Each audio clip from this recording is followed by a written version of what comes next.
चालाक बिल्ली का इंसाफ। बहुत पुरानी बात है। एक जंगल में एक बहुत बड़े पेड़ के तने में एक खोल था। उस खोल में कपिंजल नाम का एक तीतर रहा करता था।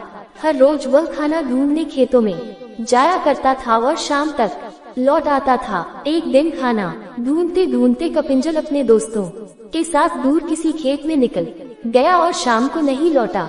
जब कई दिनों तक तीतर वापस नहीं आया तो उसके खोल को एक खरगोश ने अपना घर बना लिया और वही रहने लगा। लगभग 2 से 3 हफ्तों बाद तीतर वापस आया।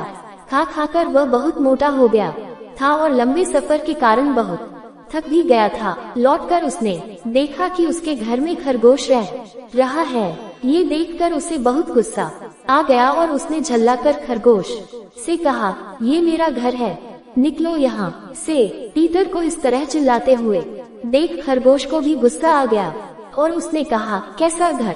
कौन सा घर? जंगल का नियम है कि जो जहाँ रह रहा है वही उसका घर है।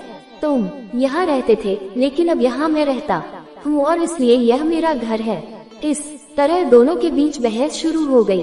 तीतर बार बार खरगोश को घर से निकलने के लिए कह रहा था और खरगोश अपनी जगह से टस से मस नहीं हो रहा था। तब तीतर ने कहा कि इस बात का फैसला हम किसी तीसरे को करने देते हैं। उन दोनों की इस लड़ाई को दूर से एक बिल्ली देख रही थी। उसने सोचा कि अगर फैसले के लिए ये दोनों मेरे पास आ जाएं, तो मुझे इन्हें खाने का एक अच्छा अवसर मिल जाएगा। ये सोचकर वह पेड़ के नीचे ध्यान मुद्रा में बैठ गई और जोर जोर से ज्ञान की बातें करने लगी।